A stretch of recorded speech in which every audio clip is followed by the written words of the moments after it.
So I think you can let them in now. Okay.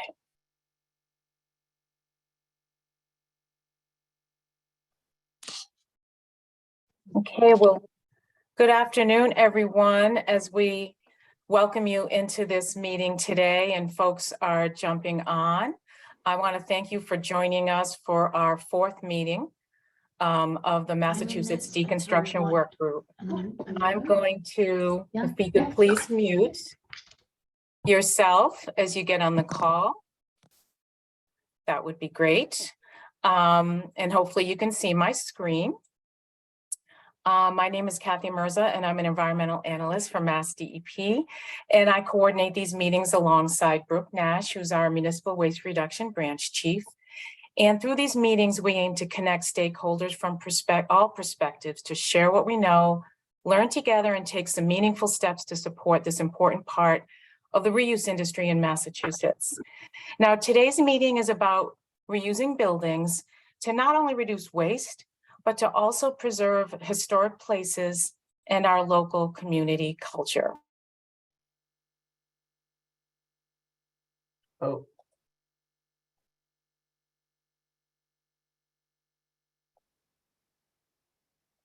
Kathy, you're muted.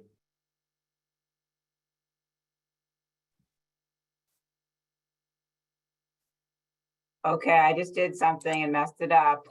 I was trying to mute people as they came in. Let me see if I can fix this. As long as I'm unmuted, right? You're back. You're back. Okay, thank you. No worries. No worries. For a minute there. Sorry. Yeah, no worries. We like to begin with a little bit of housekeeping, as folks know who've come to these meetings before. Please note the meeting is being recorded, and this recording will be made available to all attendees who've registered, and it will also be posted on MassDEP's website. I like to ask folks to please be sure that your name and organization are visible on screen. So if you're not familiar with Zoom, if you could please click on the three dots in the top right corner of your image and then select rename, and then just put your name and organization there. We also ask to please keep your microphone on mute during the presentations to minimize any background noise. If during the presentations you have any questions or information you'd like to share, please use the chat box. We've got Brooke Nash and Michael Orbank who will be watching the chat box and will also be facilitating the Q&A session after the presentations. So I wanted to start, as I usually do, by launching a brief poll so we can see who is on the call today. So let me launch the first one. And this one just asks what sector you represent. So if you would just take a moment to click through and identify which sector you work in. Thank you for muting. So yes, just please be sure to mute yourself when you come on. And I'm seeing a number of people respond. We're getting up to a little more than 70%. So I'll give you folks a few more seconds to just let us know who's represented here.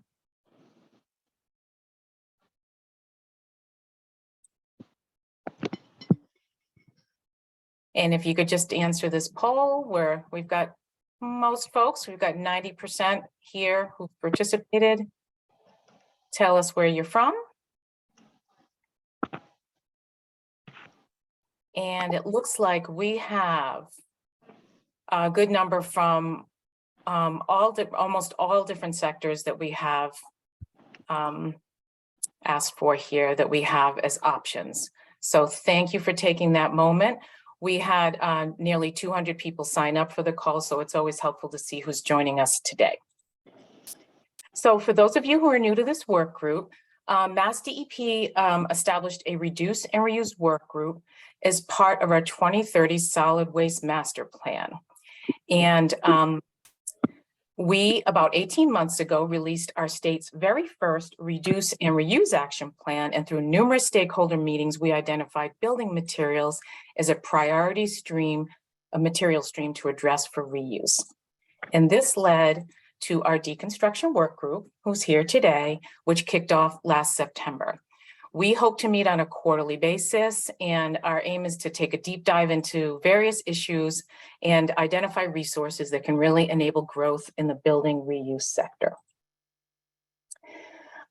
Quickly, just to show you who our planning team is comprised of, we've got several folks from industry, nonprofit organizations, and officials from federal, state, and local government.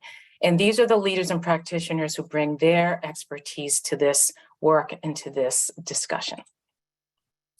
Now, why focus on deconstruction and reuse? Well, we're here for a number of key reasons. We have a disposal capacity shortfall in the state and in the Northeast. And MassDEP has aggressive waste reduction goals, which are aimed to reduce disposal of construction and demolition materials very substantially by 2030. We also want to maximize material salvaged for reuse, then recycle what's not reusable, and ultimately minimize the amount of material that's going to landfill or incineration. And it's really imperative that we work to reduce our greenhouse gas emissions as well. We know that the built environment contains embodied carbon, and that is a term that you'll hear quite a bit today and in these work group discussions. Embodied carbon consists of the greenhouse gas emissions that are associated with building construction, including those that arise from extracting, transporting, manufacturing, and installing building materials. And as buildings become more energy efficient, embodied carbon becomes a greater portion of total carbon emissions. So it's essential that we address this massive source of carbon in our efforts to reduce climate impacts. A snapshot of our goals are listed on this slide, which many of you have seen before.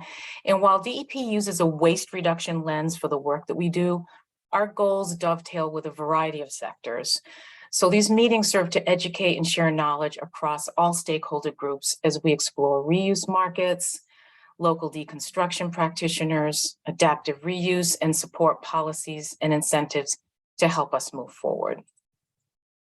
If you missed any of our first 3 meetings, all of the recordings and presentations can be found on MassDEP's website and in the link provided on this slide, which I will share the slide deck with everybody who's registered for this meeting. And with that, I'm going to hand over the reins to Susan Casino from the City of Boston, who will introduce our agenda and speakers. Thank you, Kathy, and welcome everybody. My name is Susan Casino.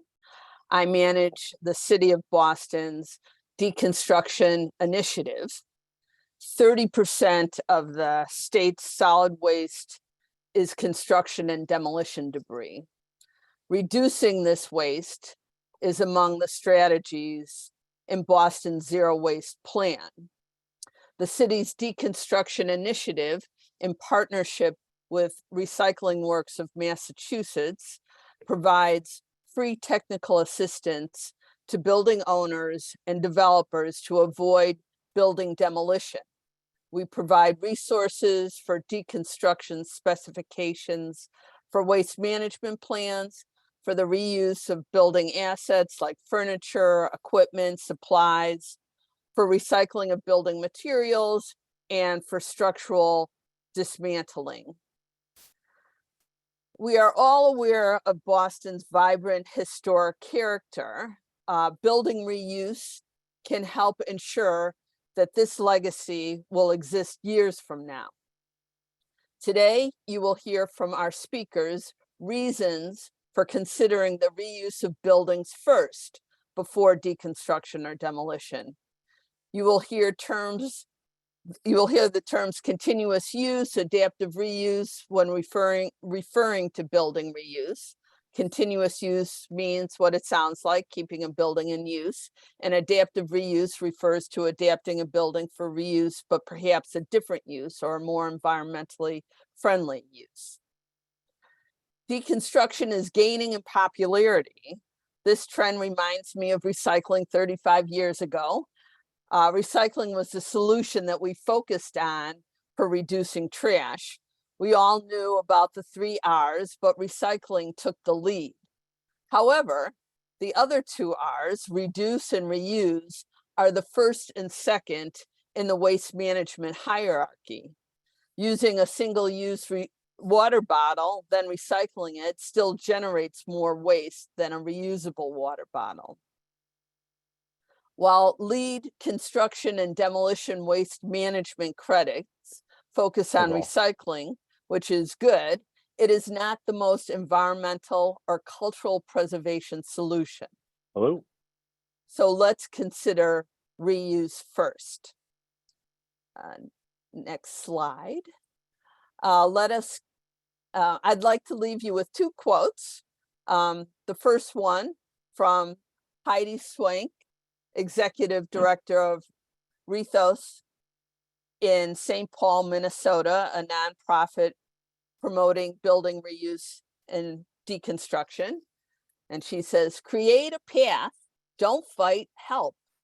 And secondly, from Gina McCarthy, our former EPA administrator, during a recent talk on fighting for the environment. And she says, once government drafts a path, the private sector will use it as a way to create new businesses. Then change starts happening quickly. Now I would, next slide, please. And now I would like to turn it over to our four speakers. Our first speaker is Allison Frazee. Allison is the Executive Director of the Boston Preservation Alliance, Boston's leading nonprofit advocate for historic preservation. Originally from Virginia, Allison has been with the Alliance for 10 years and is dedicated to promoting building reuse and preserving neighborhood character. So I hand it over to you, Allison. Great, thanks so much, Susan. Good afternoon, everyone. Thank you for joining us for this important conversation. Like Susan said, I'm Allison Frazee, Executive Director of the Boston Preservation Alliance.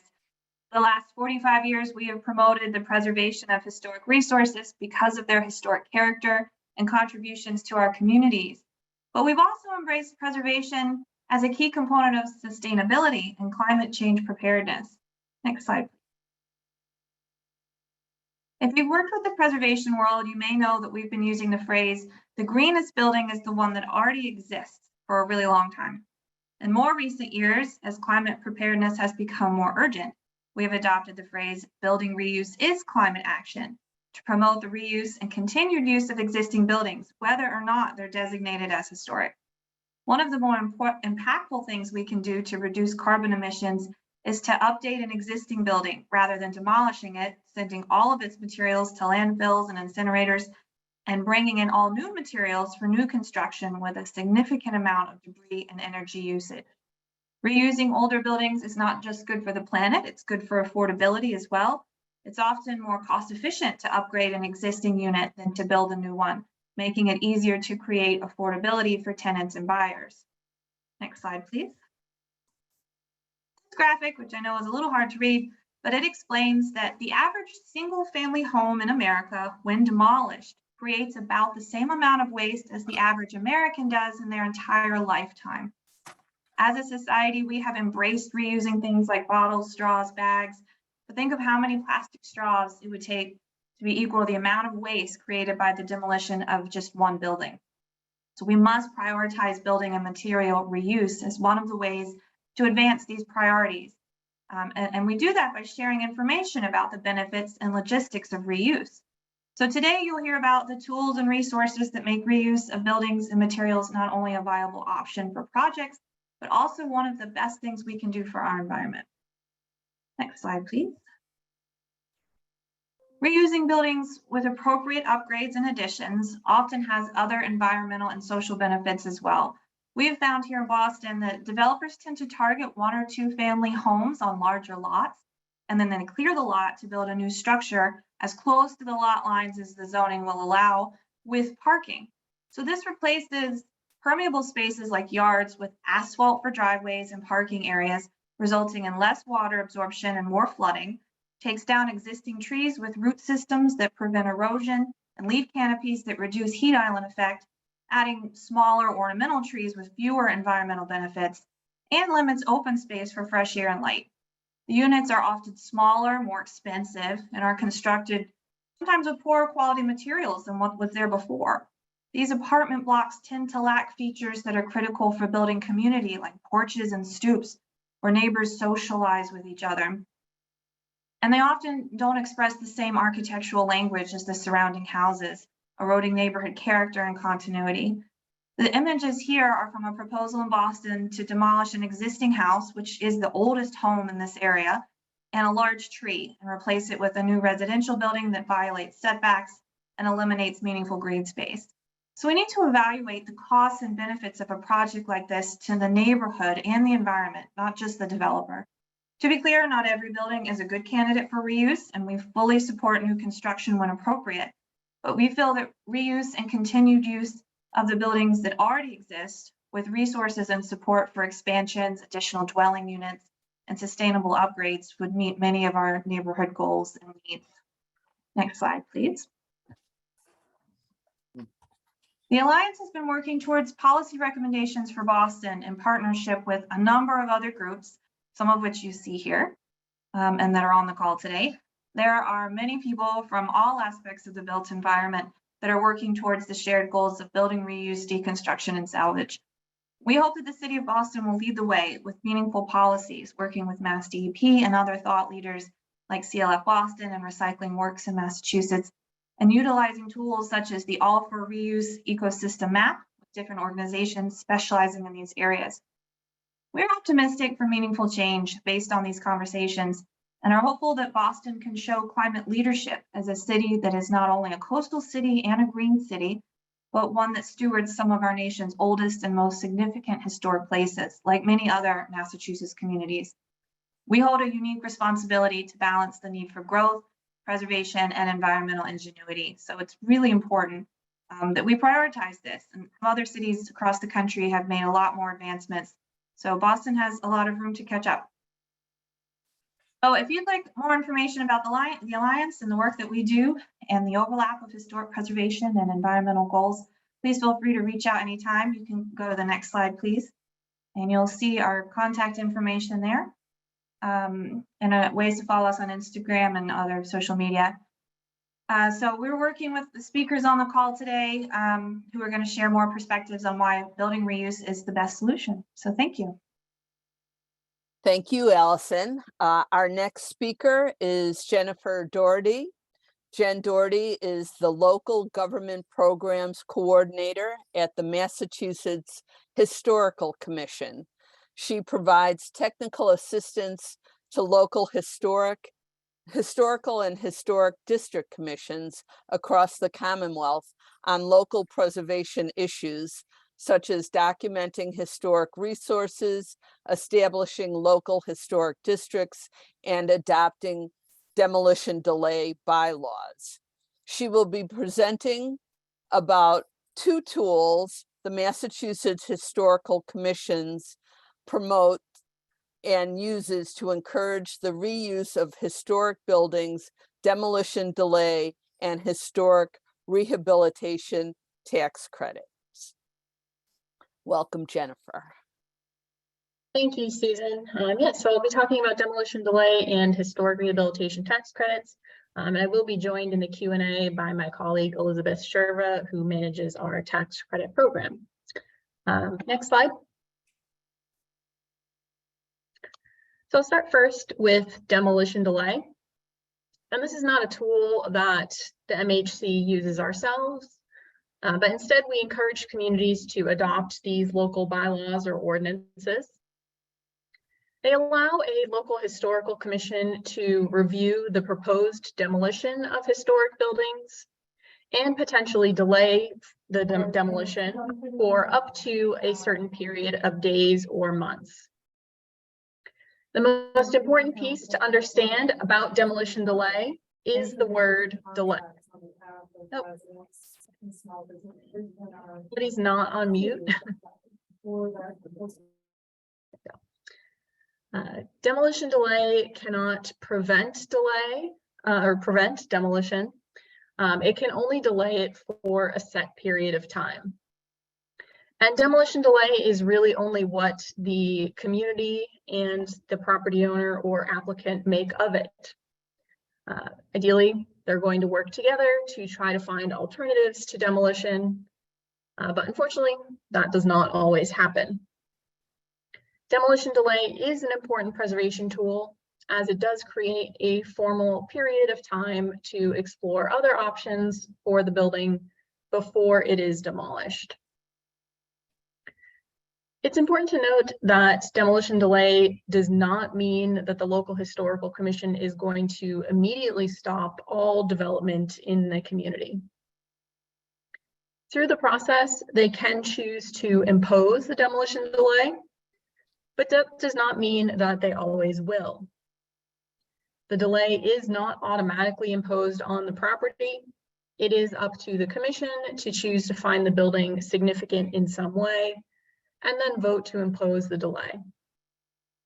And of course, after the delay expires, the property owner is free to demolish the building. Next slide.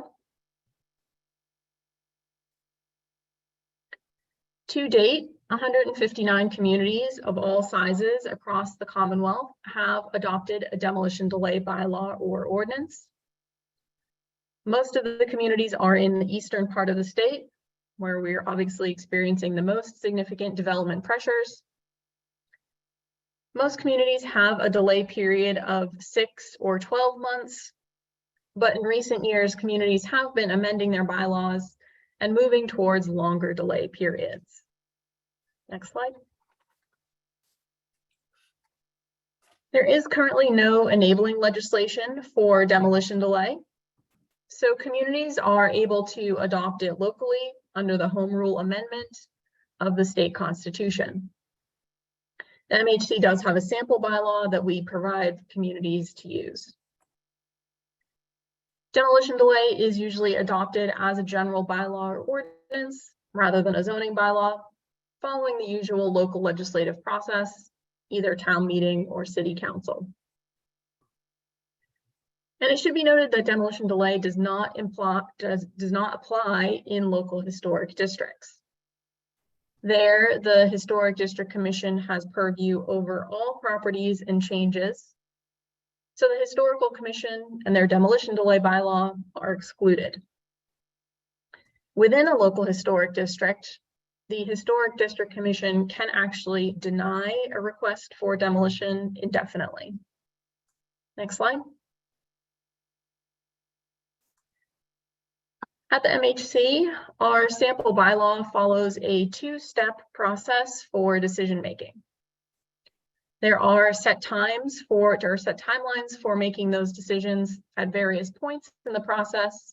So this is not an open-ended process that can be endlessly stretched out as a way of extending the delay even further.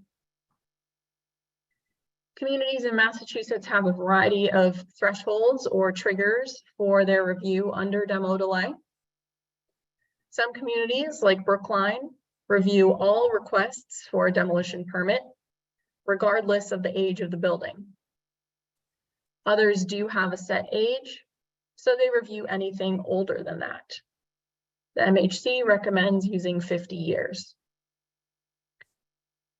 It's important to note that if at any point in the process, the local historical commission says no, the demolition will not be delayed and the applicant can proceed with demolition. And similarly, the day after the delay expires, that's it.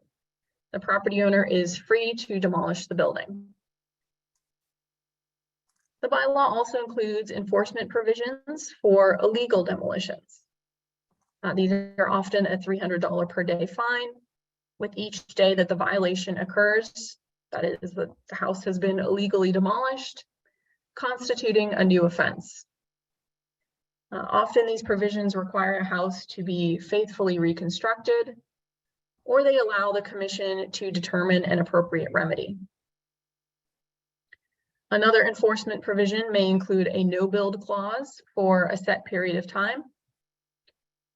So this would prevent the building commissioner from issuing any permits for the site for a set period of time, usually 2 years. And then finally, there is always a clause in demolition delay bylaws that allows the building commissioner to require emergency demolition without review if a building is endangering public health or safety. This is often a concern when discussing demolition delay. So do know that there is a sort of safety valve when a building is an immediate hazard. Next slide. So this is the two-step process that is recommended by the MHC in our sample demolition delay bylaw. I won't go through it too much, but essentially the two decisions that a local historical commission must make are: first, is the building historically and/or architecturally significant? And then second, is it so significant that the building should be preferably preserved? And so it's at that second question where the commission would choose to impose a delay. Next slide. So as I said earlier, the purpose of demolition delay is to provide a pause in the demolition process to explore other options for the building. And this pause is really what the local historical commission and the property owner make of it. If they work together, they can find other options rather than demolition. And this is where something like deconstruction might come in. So for example, this property in Hanover was proposed for demolition. The local historical commission has a 12-month demolition delay, which they chose to impose. The property owners then agreed to work with students from the North Bennett Street School's Preservation Carpentry program to dismantle the house and move it to a new site, reconstructing it there. Local historical commissions will often use some of these options during demolition delay as a sort of carrot for the property owner to preserve the building. So if they agree to move it or sell it, or even if they agree to deconstruct the building rather than just straight bulldoze it, the local historical commission can actually choose to waive the delay period. So the commission may end up preserving a house while the property owner gets to move forward with their demolition or having a clean site sooner than the full delay period. The goal is to really get property owners to come to the table and consider their options. But again, ultimately, the delay is only a delay. At 12 months and 1 day, if they wanted to, the property owners can come in with a bulldozer and demolish the building. Next slide. The other tool that the MHC promotes to encourage historic preservation is the state and federal historic rehabilitation tax credits. Since the 1980s, these have been used to rehabilitate buildings across the Commonwealth for housing, commercial spaces, and industrial uses. These credits directly encourage the reuse of historic buildings, and they often make the difference in a developer trying to save a building or demolishing it. Next slide. So Massachusetts is one of the states with our own state historic rehabilitation tax credit program, although this is still considered to be a pilot program by the state legislature and will expire in 2027. Our state program also has a limit of issuing $55 million in credits per year, which is regularly hit as it is a very popular program. The properties must be income producing. So again, things like commercial properties, apartment rentals, etc. They must also be listed on the National Register of Historic Places before or during the project. And finally, the work must be substantial, which is determined by the value of the building and the work that's going to be done. Next slide. All of the work must meet established standards for preservation.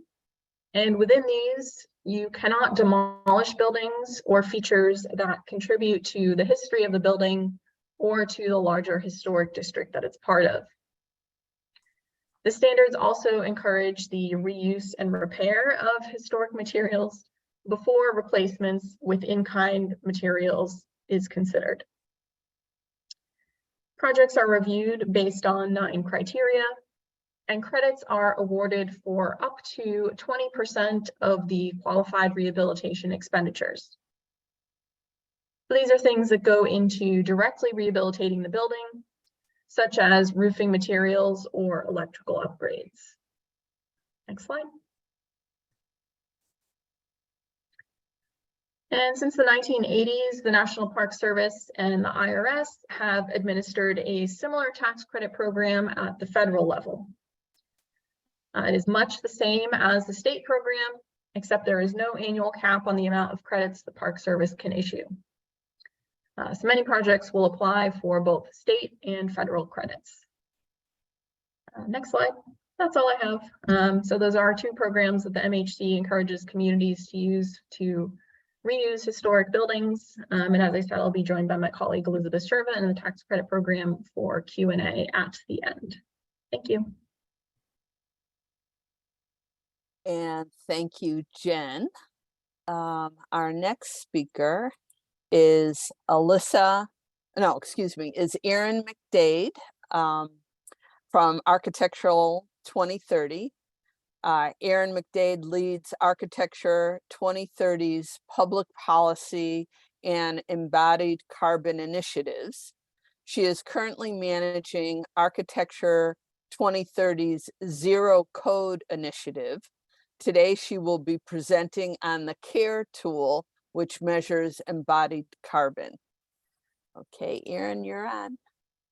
Thank you, Susan, and thank you for the invite to be here today. I'm really happy to talk to this audience in particular because I have been very passionate about building reuse, particularly for the past few years working on this project. And I've also had the opportunity through other initiatives of Architecture 2030 to work with both the city of Boston and the state of Massachusetts on really innovative stuff. So it's really always nice to get to hop into these conversations, even though I'm not local, and see what progress you all are making on really leading the country in a lot of these decarbonization and social benefit programs. And so again, really excited. Really quickly, for those of you who don't know, Architecture 2030 is a nonprofit working internationally on building decarbonization as a solution to the climate crisis, since the building sector, as we already saw, is a significant contributor of emissions. So if we can click to the next slide really quickly.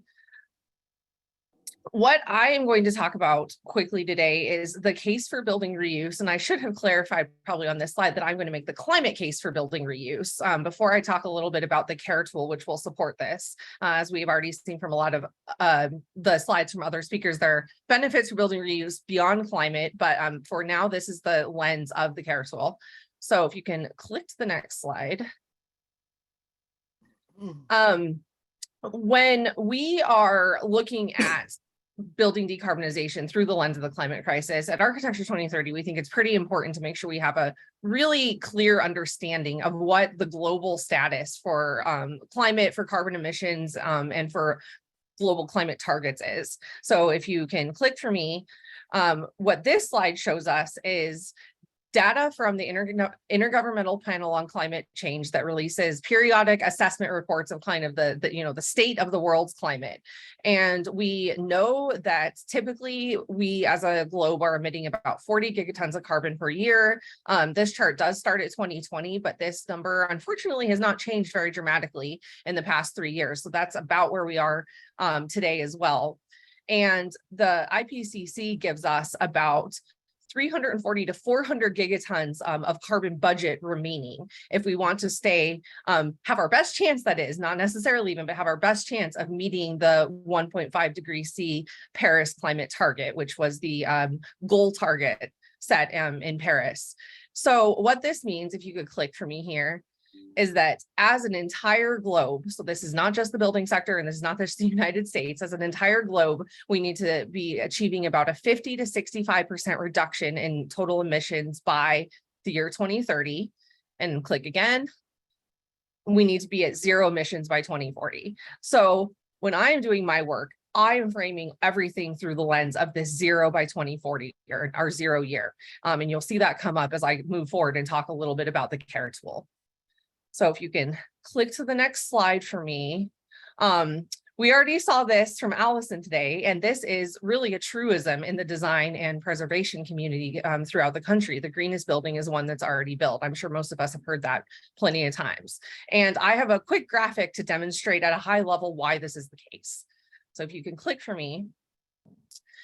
This will demonstrate the carbon emissions, and this is will be both operational and embodied carbon emissions of a typical new building built somewhere in the world.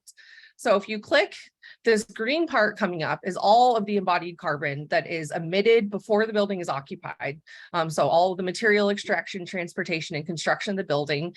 And once it's emitted in 2020, in this case, it's in the atmosphere in perpetuity. And so that's why it's expanding out. And if you click again, we can see the flip side of the carbon footprint coin, which is operational carbon. And so in year one, when the building is occupied, it starts emitting operational carbon, and this builds up cumulatively, again, with no building interventions in the atmosphere in perpetuity. And if you click once more, we can see that if we draw a line in the sand at our 0 year, which is 2040, even though that operational carbon is building up and it's cumulatively adding, we still see that embodied carbon is almost 60% of the total emissions pie for this building. And you can imagine that the closer we get to the year 2040, to our 0 year, the more that embodied carbon piece is going to become the dominant metric. So clearly, managing as much embodied carbon as possible by reusing as many building elements as we can is going to dramatically reduce that green part, which is why typically building reuse is the smarter decision. But that leaves us, of course, with those blue operational emissions, which are still a problem if we need to decarbonize the entire building sector, of course. So if you click again, we zoom out a little bit and we can see that because of those blue operational emissions in our existing buildings, for most regions of the world with significant existing building stocks, those buildings themselves are responsible for the majority of emissions, not transportation, not industry, not anything but the emissions from those existing buildings. So clearly, without renovating all of those existing buildings to 0 or as close as we can possibly get, we're not going to meet our climate target. And if you click once more, we'll zoom finally out to the entire globe and look at this from a global perspective. And what we see is that projections tell us that by 2040, our 0 year, 2/3 of the global building stock will be buildings that exist today, which means that these buildings that are operating right now, emitting all this carbon, need all to be retrofitted to 0 or near 0, or we are, of course, not going to meet our global climate target. And that's a significant amount of the building stock, obviously. So if you click once more, I'll come back to this circle. The greenest building is one that's already built. But what I propose, click again, is instead the greenest building is one that's been retrofitted. And so that at a high level is the genesis of the CARE tool. So if you can click again for me, I'll quickly introduce the team, and then I'm going to talk about what the CARE tool is and how the CARE tool will be beneficial, I hope, to this audience in particular. So the CARE tool was started by Larry Strain, who's an architect, a reuse architect in the Bay Area at Siegel & Strain Architects. And myself and my colleague Lori Ferris quickly joined the team to support Larry in specifically in making sure the data collection and dynamic applicability of the tool is very robust. Lori Ferris is local. She is a preservation architect at the architecture firm Goody Clancy in Boston. She likely would have been giving this talk today had she not been at a conference and otherwise occupied, but I'm thrilled again to be taking her place and getting to see all the work y'all are doing. So if you click again, just want to give a really quick shout out to everyone who has supported the development of the CARE tool. The CARE tool started in 2019 as a very rudimentary Excel calculator.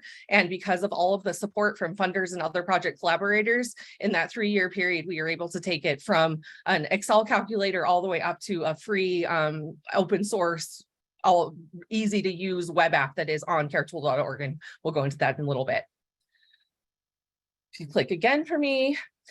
So I think it's important before we look a little bit at the CARE tool and at how it outputs to understand what the goal of it is and also kind of what the goal of it is not.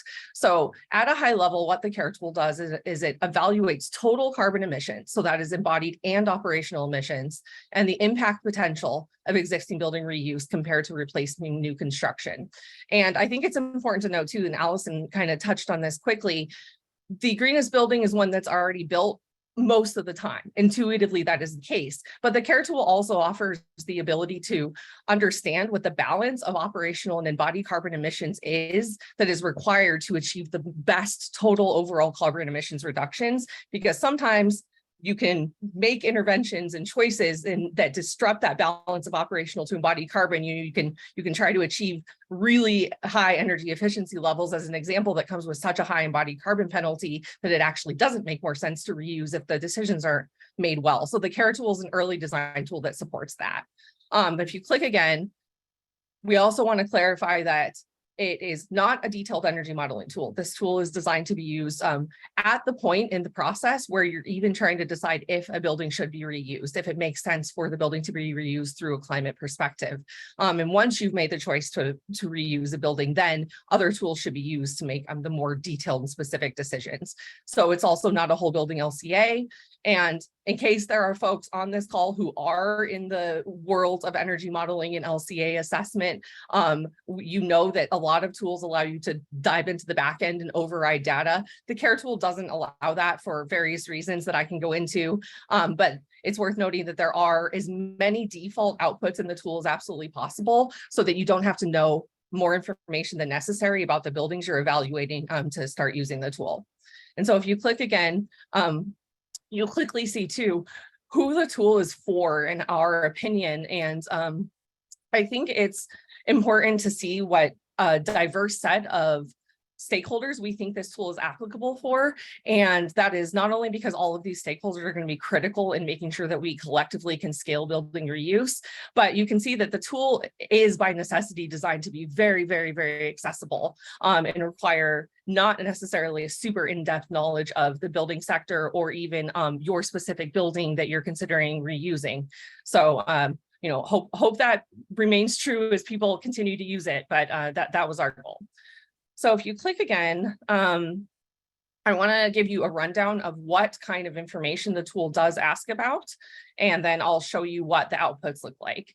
So when you log on to caretool.org, not log on, sorry, you don't even have to sign in. If you just go to caretool.org, on the homepage, you can scroll down to the tool, be right there. And it has these 4 tabs at the top. And the general information tab asks you some very high level information about the location of your building. And then it uses that information to default populate climate information. And there are selections that you can customize for grid emissions if you want to.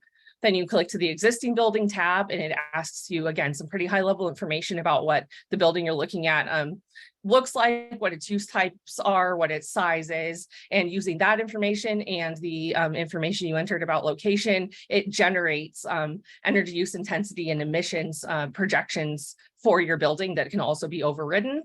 And then the last 2 tabs are the scenario tabs. Okay, if we're going to reuse this building, what would that look like? Or, okay, if we're going to just tear this building down and replace it with a new building, what would that look like? And in each of those 2 tabs, you enter some high level information, again, about what, if any, changes to use and size you might see for those 2 scenarios. The tool, again, then automatically outputs estimated energy and emissions information for operational carbon that you can customize if you have more details. And then you enter information about what the scope of the renovation might look like from a structural, envelope, interior, MEP, and any building addition perspective.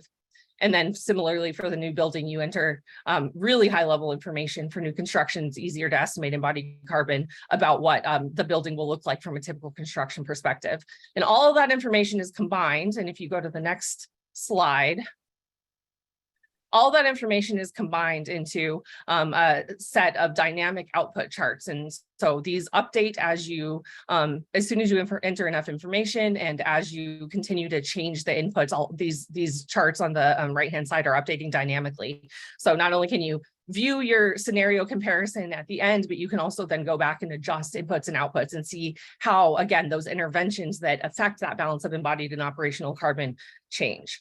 So when you get this information, enough information in, you'll see, if you can click again for me, the first thing to note is that the two charts show both a snapshot in time and then cumulative emissions over time. And on that very first tab, one of the pieces of information that you enter is how long you want these time frames to be. Typically, when we do modeling, we're looking at whole life span of buildings, but because we have that really important 0 year at 2040, and there are all kinds of other climate targets that we're all working with and around, an important aspect of the CARE tool is to be able to draw lines in the sand and make sure we're measuring the total carbon emissions for the snapshot of time that we've deemed most important. So for this example, I drew the line in the sand at 17 years from now, which is our 2040 0 year. So in this first bar, if you click here, this scenario is the, you can go ahead and click for me. This scenario is the do nothing scenario. So this scenario is if we just have this building and didn't touch it at all, it will keep emitting operational carbon for 17 years. And this is how much carbon it'll emit. Light blue is operational carbon. Then the next scenario, if you click again, is the reuse and addition scenario. And again, the light blue is the operational emissions. So for this building, reuse scenario, we clearly retrofitted it to significantly reduce operational emissions. They didn't get all the way to 0, but there's a dramatic reduction. And if you click again, we can see that reduction in operational emissions came with this amount of embodied carbon penalty, if you will. And then we look to the last one, similar thing here, but this is the whole new building scenario. So we can see that this is an even bit greater reduction in operational emissions than both reuse or the do nothing scenario. But because we had to start completely from scratch and we had to use all new materials and do a whole new construction as opposed to just a little bit of intervention, you can see if you click again, the embodied carbon penalty is significant. And not only is it significant, it's so significant that it eclipses the reuse and addition scenario. So then if we move down to the bottom chart, if you click a couple times here, you can see that this again shows the scenarios just accumulate over time, and it helps us look at what the kind of return on investment and for each of those different intervention scenarios is. So if you click, we can see that for the new building scenario, it takes a little over 6 years to make more sense than the do nothing scenario. And for the retrofitted building scenario, if you click one more time, we can see that it takes even less than 2 years for the retrofitted building to make more sense than the new building. And the retrofitted building never even, than the do nothing, and it never even touches the new building. It always is better than the new building cumulatively. So if you click one more time, I'll take you to my last slide. This is what you see when you go to caretool.org.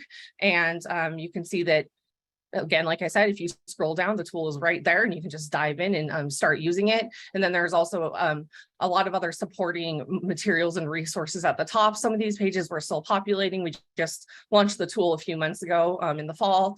And but we have a robust user guide section, a robust about section, and very in-depth data and methodology documentation. And I also want to note the green user feedback button at the top there. The team really appreciates user feedback. We have significant plans for expanding the tool into the future, including really notable for this audience. We are working on developing a Care for Portfolios option so that you can look at not just one building at a time, but in theory, an entire campus, an entire historic landmark building portfolio, even an entire city.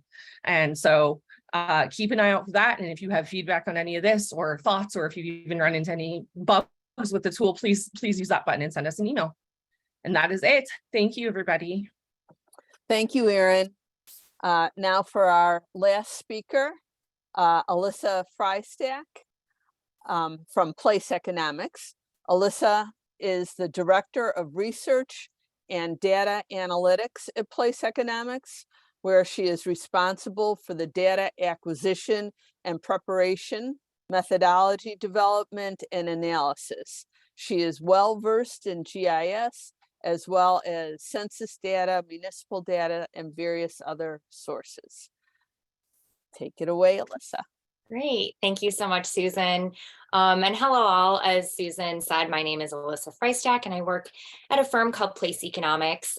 Place Economics is a private sector research and consulting firm, and a large part of our work is measuring the economic impacts of historic preservation.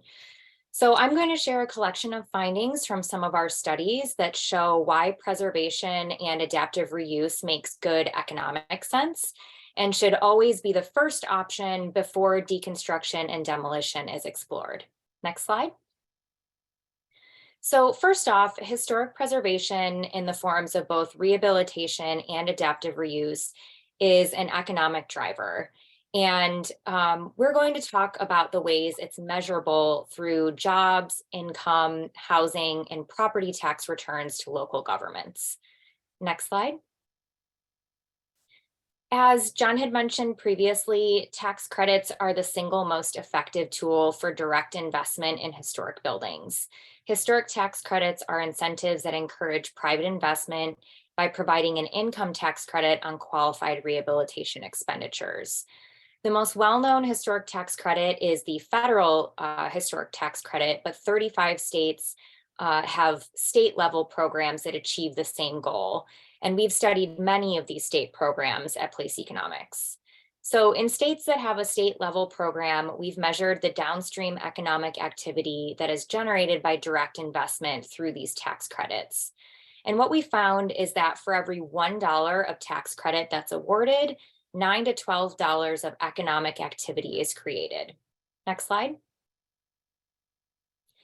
But how does that $1 turn into more dollars, you might ask?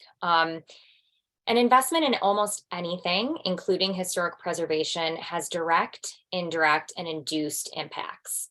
Direct impacts happen within the project itself. So those are the rehabilitation jobs that are created on site and the paychecks that are associated with those jobs. Indirect impacts are business to business purchases in the supply chain. So this is when the contractor buys supplies or equipment to service the project. Induced impacts stem from household spending of that labor income. So when the on-site construction worker or the hardware store owner spend their money at the grocery store or to pay for their kids' piano lessons.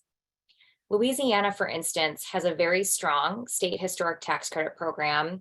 There, 1,700 jobs were created on site, and almost an equal number of jobs were created downstream because of the projects that use the state historic tax credit.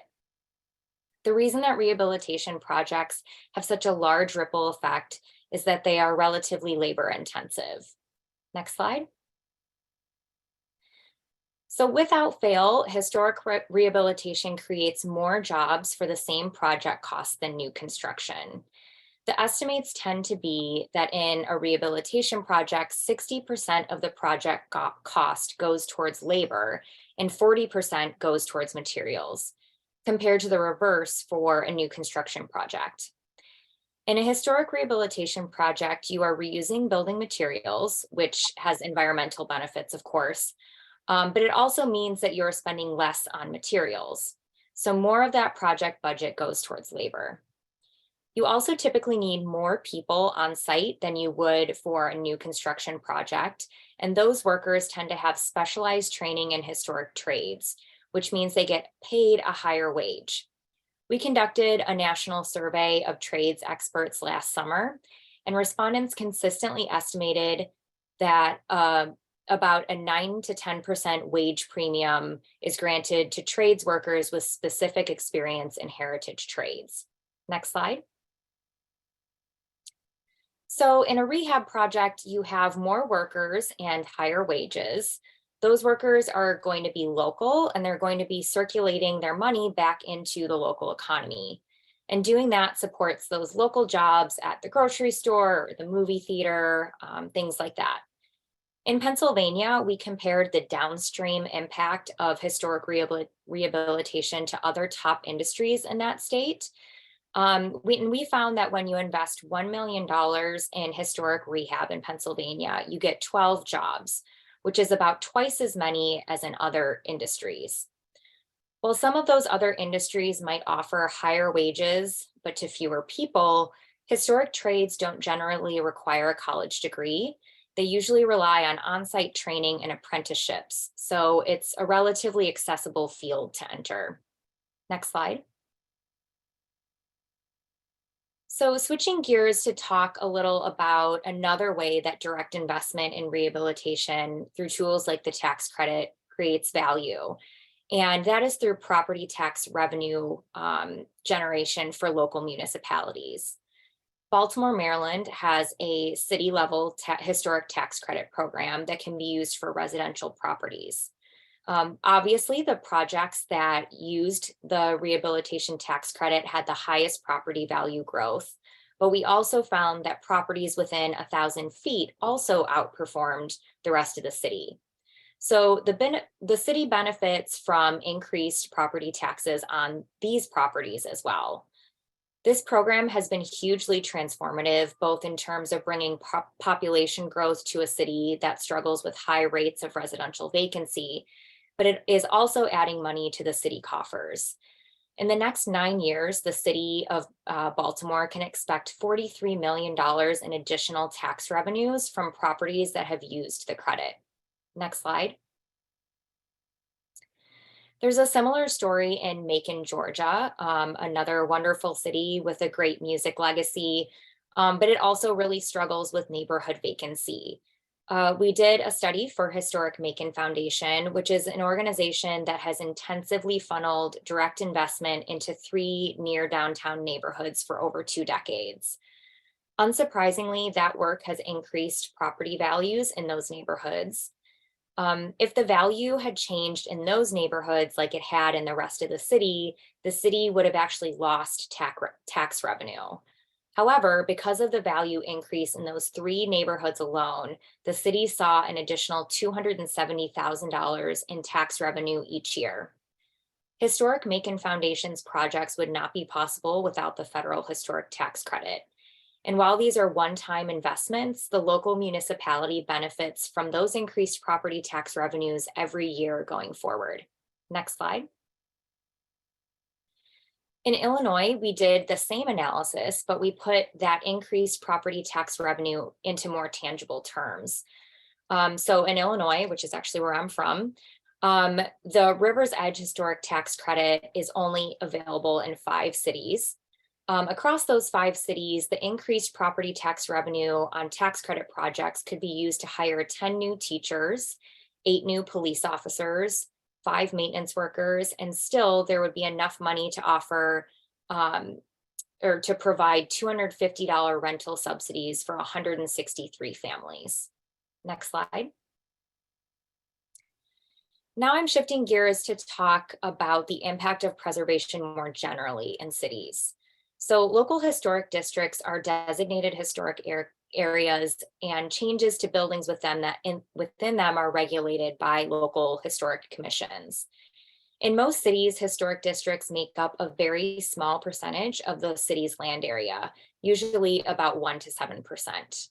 They are small but mighty, however. In many cities, even though they are very small areas, they are also economic engines for the entire city.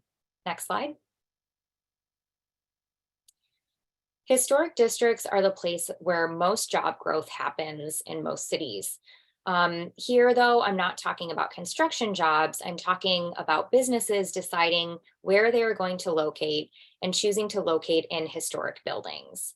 This is a concept known as revealed preference.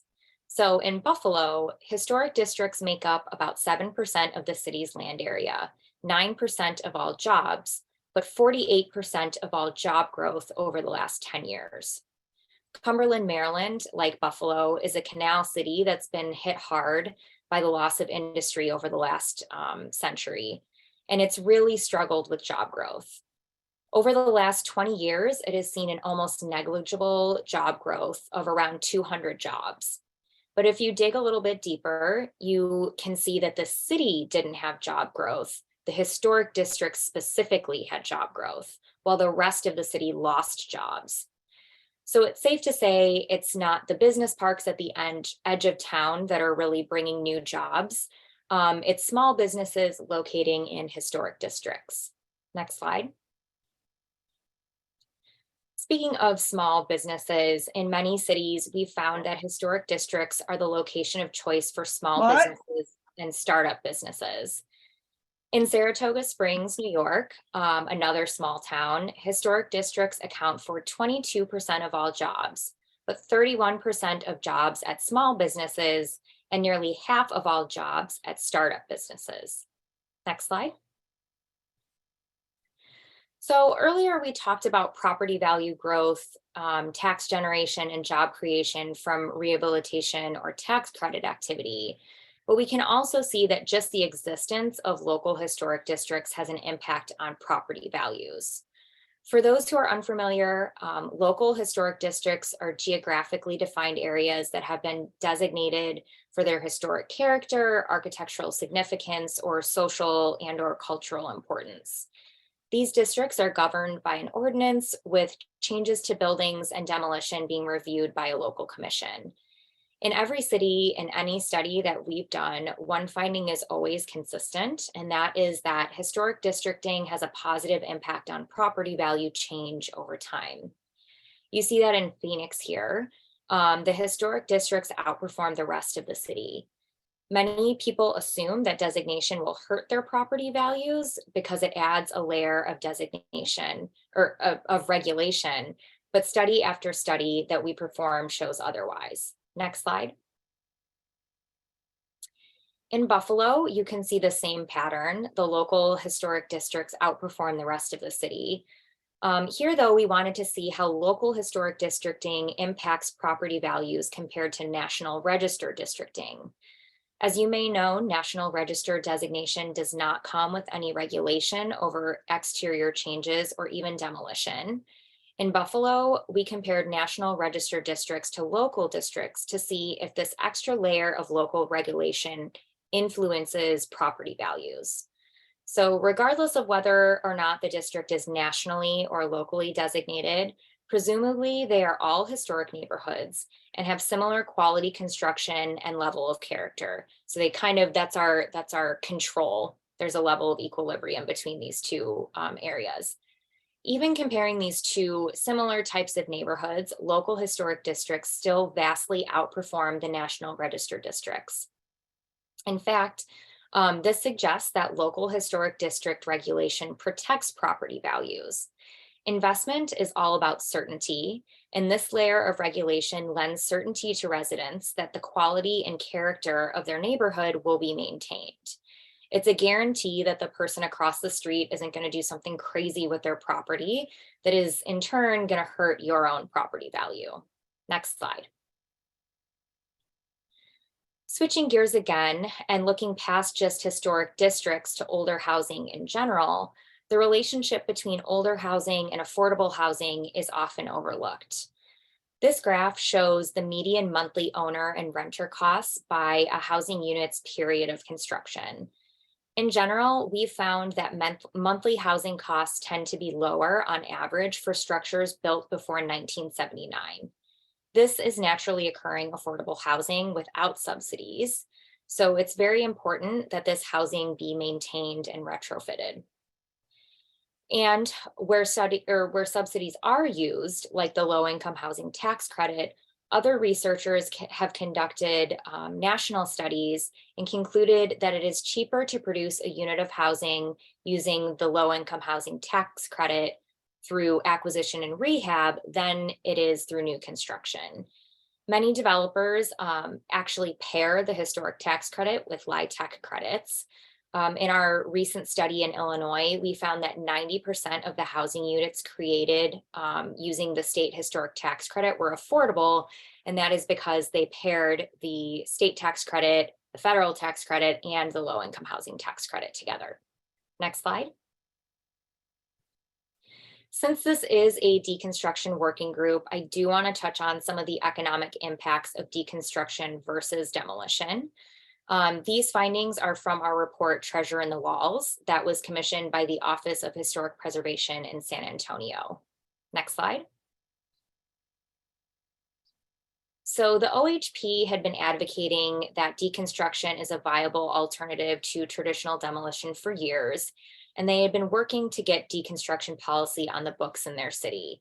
As you can see from that timeline, it's taken a lot of years for them to get there, and they've done a lot of different phases in this, including charrettes and public meetings and really a lot of on the ground advocacy work.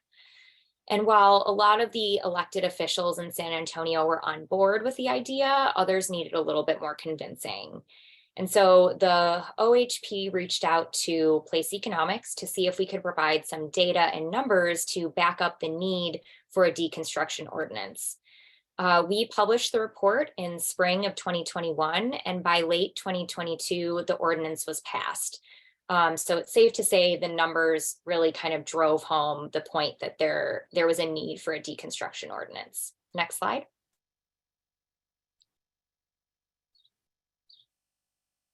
So one of the things we were interested in seeing is how deconstruction impacts the labor market and the local economy. As you all know, deconstruction is a jobs multiplier. Mechanical demolition of a 1,400 square foot house requires a crew of 2 to 3 workers on site for only 1 to 2 days, as opposed to 6 to 8 workers on site for 3 weeks if that same structure were deconstructed. Additionally, deconstruction not only provides jobs on site, but also warehouse, retail, sales, and value-added manufacturing jobs as well. While doing research, we found a great stat that demonstrates this perfectly. So in the typical linear waste stream model, only 1 to 6 jobs are created for every 10,000 tons of waste. In a recycling model, 36 jobs are created for every 10,000 tons of waste. However, in a reuse and refurbishment model, there are 300 jobs created for every 10,000 tons of waste. Next slide. So apart from those downstream jobs, we were also curious about how deconstruction acts as an income multiplier. So based on a national survey that Place Economics conducted as part of this study, we found that the average cost to demolish a 1,500 square foot house is around $11,000, whereas deconstruction is about $18,500. Using an econometric modeling software called IMPLAN, we were able to use those cost estimates to calculate the amount of direct, indirect, and induced labor income generated by deconstruction versus demolition. And we found that the total labor income generated from deconstruction was nearly 4 times greater than that of mechanical demolition. Again, this can have quite a ripple effect as those workers are, again, local, and then they recirculate that income back into the local economy. Next slide. So those are just a few of the ways that we measure the economic impacts of historic preservation. All of our reports are available for free on our website at placeeconomics.com. under the publications tab. And please reach out to me via email if you have any questions. Thanks. I'd like to thank all of our speakers for these phenomenal presentations. We've learned so much today. Now we would like to just open up the floor to some questions. So I'd like to invite Brooke Nash and Michael Orbank to join me and unmute yourselves. And if you could review what's in the chat and work through this part of the Q&A, that would be great. Thank you. Sure, thank you, Kathy. The first question for Aaron and the CARE tool, does the CARE tool evaluate community-wide embodied carbon, really looking at the fact that there are many different buildings, and then an additional argument is brought in about the cultural value, having carbon neutrality be more realistic when looking at an entire community. So from the CARE tools perspective, what does that look like, kind of building versus community-wide? Yeah, I mean, that's a really relevant question. And I, did quickly mention it at the end there, which was after this question was written, but we are working really hard to implement CARE for portfolios right now. We're fundraising for it, but we have the whole plan in place. So that will get at part of that for sure, because we completely agree that looking at it building by building is not scalable and also does have, these implications and considerations. The question about kind of balancing the historic or cultural value versus emissions reductions, that's a question we get pretty frequently.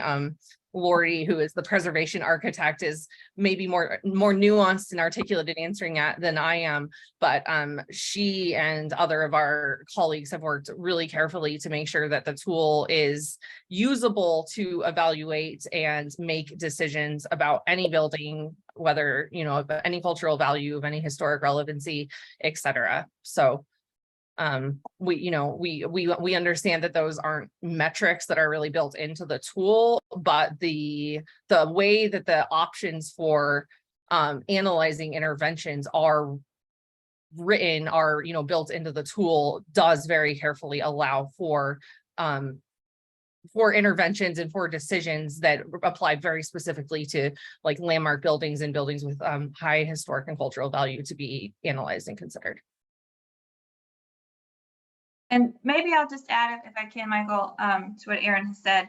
From a preservation advocate perspective, we will always advocate for preservation of buildings because of historic character and cultural value, just like we always have.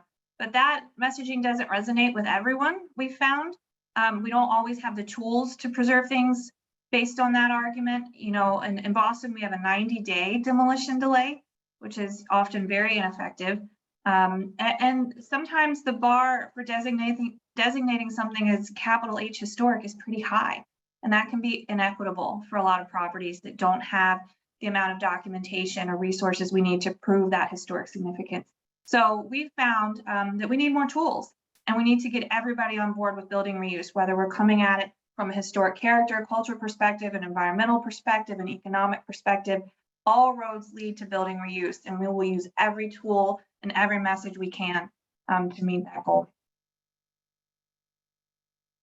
On a similar vein, I'll go to the question by Andrew DeFranza, and this is for all the speakers. How would you navigate, or how should it be navigated, taking a look at the emission challenges that can come with sometimes historic buildings, whether that be a lack of insulation, kind of a leaky building, and then the need to upgrade that at the same time as looking at utilizing tax credits for preservation goals? Are they ever in conflict? Do they ever cause problems? So I can answer that one. When we take a look at balancing the standards for rehabilitation and energy efficiency, I think we've come a long way. I think we are more flexible with the standards.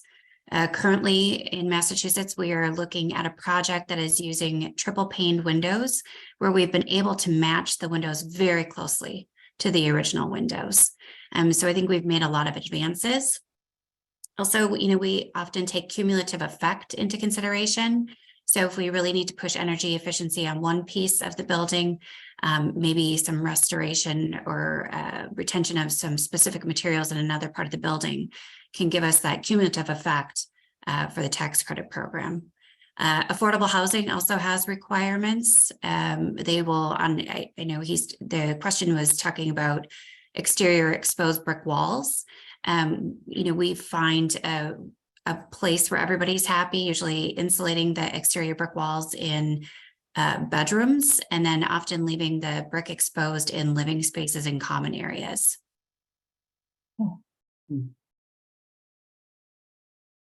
Looking down the chat a bit, a similar question also from Andrew. Is there a decision rubric or kind of a hierarchy of priorities when looking at historic preservation, adaptive reuse, kind of renovation, to really see what should be done and kind of the steps forward? Does it make sense if something is kind of less affordable in the housing and construction, if it's kind of better for carbon? Is there an impact to the economic impact that is considered to the group, if that made sense? I mean, what we in our reports, we've often used the strategy when we're thinking of different priorities is we'll kind of flip the script and we'll say, okay, well, what are the priorities that this city has stated? What are like the comp plan priorities, or is there a housing study and all this kind of stuff? And we kind of make the argument that like preservation can achieve a lot of those goals, whether that be climate change or circular economy or affordable housing. So we kind of make that argument that these are all stated priorities that are from your city government, and preservation can kind of achieve as many of those as is possible. Yeah, as far as a decision rubric or one metric that captures that, I don't think there really is. We always try to make the argument that preservation makes the most economic sense, definitely makes the most climate sense. But yeah, there's no one metric that captures that, I don't think. I'd also add, when we take a look at a building for historic tax credits and areas that can be modified, we are looking at the character defining features and spaces of those buildings that are very important to us. And maybe we can accept more modification in secondary spaces or facades. And we do almost all of our affordable housing historic tax credit projects are using the low-income housing tax credit also. And I think it's important to not think of it as an and or, you know, either we have a green new building or we have a lot of units on one side, or we have the existing building. We can have it all if we're more nuanced and we're more thoughtful in the process. We can put additional dwelling units or appropriately scaled additions to an existing building to get more density. We can upgrade that building to make it more environmentally friendly. We just have to prioritize and incentivize that so that all of our developers are following the same playbook.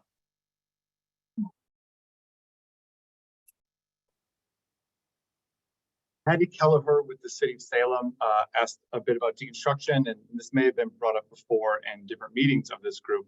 But when looking at that, especially with Massachusetts and many parts of Massachusetts being so historic and long-lasting, when looking at lead paint or a potential asbestos, is there really an argument to be made of kind of going through some and not others, or really is there an argument to kind of go through that and you can debate what you can? Have you encountered these problems, and is there any kind of easy steps forward? I will say, for the administration of the historic tax credit program, we do get a lot of pushback often on windows or other features because of lead paint. And lead paint definitely can be encapsulated. It's a conversation, case by case conversation on each building. And asbestos, we know that has been abated for years, and there's a safe way to abate asbestos. So often when somebody doesn't want to keep something, they will use that as an excuse, and we work with them on getting to a point where we can do safe abatement or encapsulation or removal of lead. Yeah, I think that would be a great, that would be a great opportunity for grant programs to help homeowners or property owners deal with abatement before deconstruction. So I think that's maybe an opportunity more than, it's definitely a challenge, but it could be an opportunity. Thank you for that, Alyssa. I really appreciate that, because MassDEP is looking at deconstruction grants, and we've mostly been looking to Minnesota, because there's a couple of counties in Minnesota that have deconstruction grants. We're sort of having, again, this is not a topic that's in my wheelhouse really, so I'm learning. I come from the recycling world, but that is super helpful, abatement activities before deconstruction. I just wanted to point out, I asked Michael to take most of these questions because this is his area, but that Brad Guy, by the way, great to have you here, Brad, posted that in the chat, there was some back and forth about demolition delay, that City of Gainesville's 90-day demolition provides that the same home must then be made available free to anybody that can move it, which is really, that's pretty amazing. I mean, obviously you have to have a place to take it, but an innovation, a twist on the demolition delay. Okay, I'm gonna mute myself now.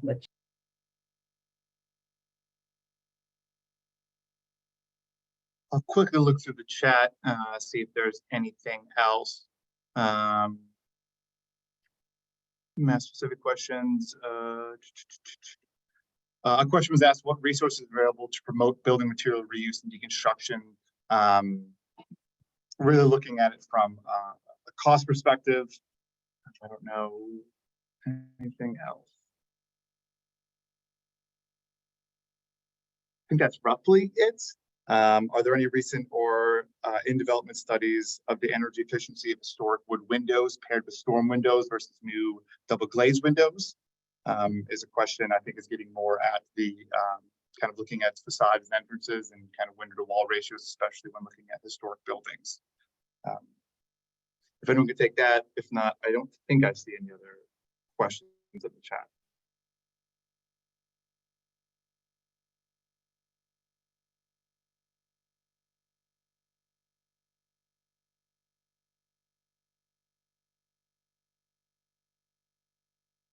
I see a question from Tina McCarthy from the town of Brookline for Mass Historical Commission. Did you cover this one, Michael? Given the importance of the Secretary of the Interior standards in administering tax credit programs, has there been any effort, scrolling here, by MHC to address the gap in standards between restoration and deconstruction? I will say I don't think the MHC has done anything necessarily about that, but I will note that Sarah Bronin, the chair of the Advisory Council for Historic Preservation, has advocated adding a fifth standard, essentially. So for folks who aren't familiar with the Secretary's standards, there are 4 standards for the treatment of historic properties that we use in the historic preservation field. Sarah Bronin has advocated for a 5th standard of deconstruction, to really add it to our preservation toolbox and really kind of solidify it as an activity that is a form of historic preservation, both in terms of it being an environmental issue, which is what most of us have been talking about here today, but also a response to climate change. As communities are kind of pulling back from the coast or relocating, thinking about what we're doing with those buildings, not just demolishing them, but perhaps reconstructing them or deconstructing them and using the pieces elsewhere. So it's a larger conversation, kind of above us, even at MHC. We obviously use the rehabilitation standards the most. We're not necessarily using the reconstruction or restoration standards, but there is discussion about potentially adding a 5th standard of deconstruction. And I see a question from Elizabeth from Historic New England. Is there anyone on this call working on changing how Massachusetts or other states evaluate rehab priorities? MassDEP, for example, looks primarily at operational carbon and sometimes suggests pretty invasive strategies for reducing energy usage, but doesn't take into account the embodied carbon offsets. For example, replacing historic windows with new wood or vinyl ones that are tighter instead of repairing and adding storms, for example. This way of thinking makes it really difficult to argue historic homes and preservation is in line with sustainability goals and not contrary to it. And yeah, I agree. We really need to broaden this conversation. My feeling is we need to broaden this conversation to more state agencies, sister agencies of MassDEP. As well as our executive office's climate team, because this encompasses so many different interest groups and stakeholders. But if there's anybody else on the call that can speak to that, please feel free.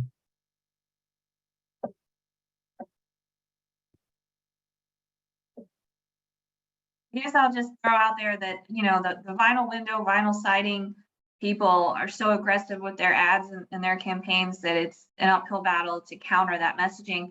But we are working towards creating more online resources and more messaging to share so that you have something that you can click on and share with others on social media or by email.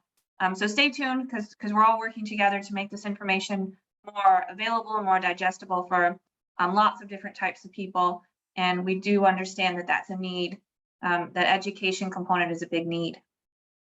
And actually, here's a comment or a question from Jeffrey Harris that touches exactly on this point. Are there any recent or in development studies of the energy efficiency of historic wood windows paired with storm windows versus new double glazed windows? He says there's a Vermont study from 1996 that's often cited, but it would be great to have updated analysis. And is Pam Howland on the call? I believe she is from Old Window Works. Oh wait, and I see a response from Elizabeth. Pelican Historic New England studied this at our own museum, the Lyman Estate. Oh, Lyman Estate. Okay. if there is a link to information on that, that folks, somebody could post in the chat, that would be fantastic. I think a good question, which I see from Julie Broderick in the Winchester Historical Society. Does the panel have any recommendations about how to educate the public, including developers and local government, about the economic and environmental value of redevelopment, reuse of historic buildings?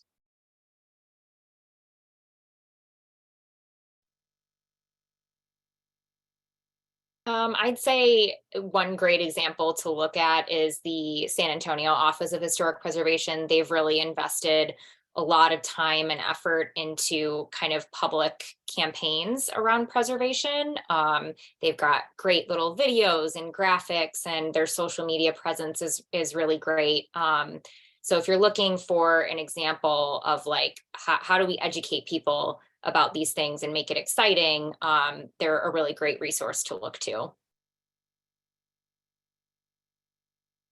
And I'll just add that I think that's kind of, Julie, you've sort of hit on the crux of the matter. I mean, that is what MassDEP, by convening this group, is hoping to do. It's certainly an ambitious goal, but to try to bring in all these different stakeholders and players. We're at the very beginning of the conversation, and Susan made the analogy to where recycling was, 30, 40 years ago.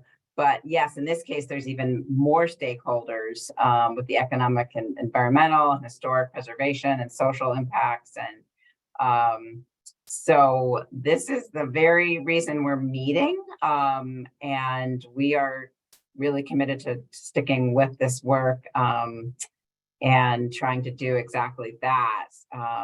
We've met a lot of great partners in the process in the year since we've been meeting, and I think there's a lot more conversation to happen on that.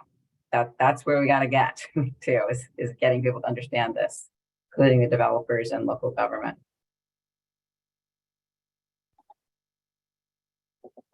So I just wonder if there's any other burning question you see there, one maybe more, and then I'll take the last like 2 or 3 minutes to just close up and share a few things. Yeah, I guess I'll say feel free to unmute yourself if we missed your question. Apologies. This has been such a great conversation.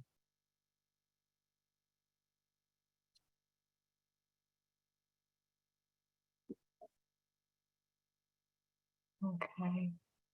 I don't see any hands, so maybe I should move along, huh? And just do the final little close up here. Okay, thank you all for a really, really rich conversation and great questions. So I have just a couple things I wanted to share before we close. Our next meeting will be in mid-September. September 20th is the date we all agreed upon, and our planning team will work over the summer to identify what the topic will be for that meeting. But for those who are eager and like to pre-register for these meetings and get them on your calendar, when you get the presentation, you'll be able to go in and click on the registration link, and then you can be pre-registered at that point. I also wanted to make just a couple of quick announcements. I wanted to launch a very quick poll before I let you go, based on several requests we've received from work group participants to share contact information with others in this group. So I wanted to just ask all of you, let's see if I can go back here. I want to launch this next poll just asking your thoughts on this. May we share your contact information with other deconstruction work group participants who request it? And if not, that's totally fine. And I will just mark that when I keep the broadcast list to say we will not share your information. And again, it's only upon request from others within this group who are trying to network.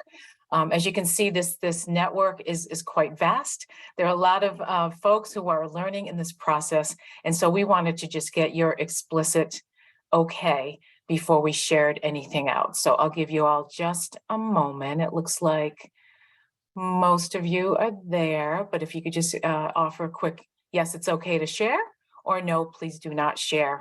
And we will abide by that. And I'll be doing this from going forward. This will be in the registration for future meetings. So we'll be able to capture this right up front when you register and won't have to take a minute of your time during the meeting. So if the last few folks don't mind just responding to that, I'll give a couple more seconds. Thank you so much. And this allows us, MassDEP, to keep our Office of General Counsel happy. Because we went through a series of questions with them. Could we or could we not share meeting information? And the answers, we're very conservative about it for obviously for privacy reasons, but this is a good way for us to do it. A little hack. We appreciate it. Thank you. Excellent. Thank you so much. So I just finished that and I appreciate your responses. Two other quick things. There's a link here. I want to let folks know that give a shout out to Evelyn Matsumoto. I don't know if she's on the call today, but she's an amazing volunteer, our techspert, who has helped us to create this Google site with some of the resources that have been shared at these deconstruction workgroup meetings. So it's full of links and videos and the meeting presentations and recordings, how to sign up to be on our distribution list. So it's a work in progress, and this will keep. Kathy, sorry, Kathy, were you gonna show that? Did you have a last slide for that or no? No, I'm not going to show okay. it. I just thought I'd put the link in so folks can go to it and check it out when they have time. Yes, thank you.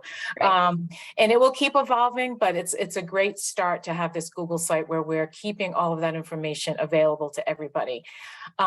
Lastly, I want to bring your attention to a meeting next week, which DEP is holding for the Recycling Market Development Work Group. That meeting is on June 13th. In the afternoon, and they're going to be talking about a recycling market development action plan.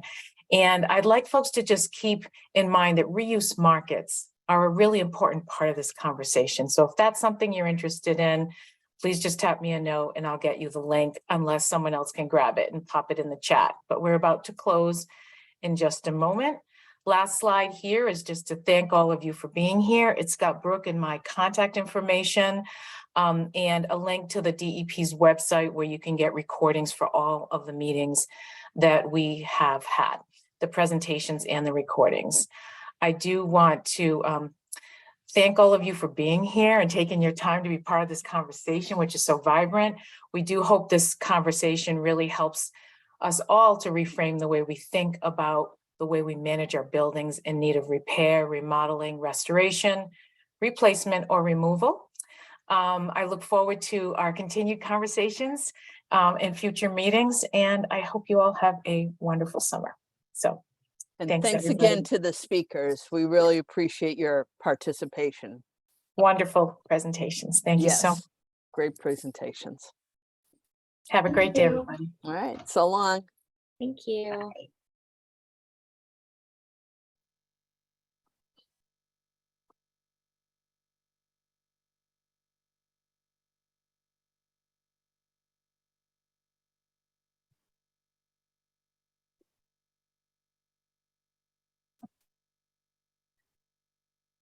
Bravo, Kathy. Are you still there? I'm still here. I think there are still a number of folks still on. Okay. Maybe about a dozen or so. And we ended right on time, so that works.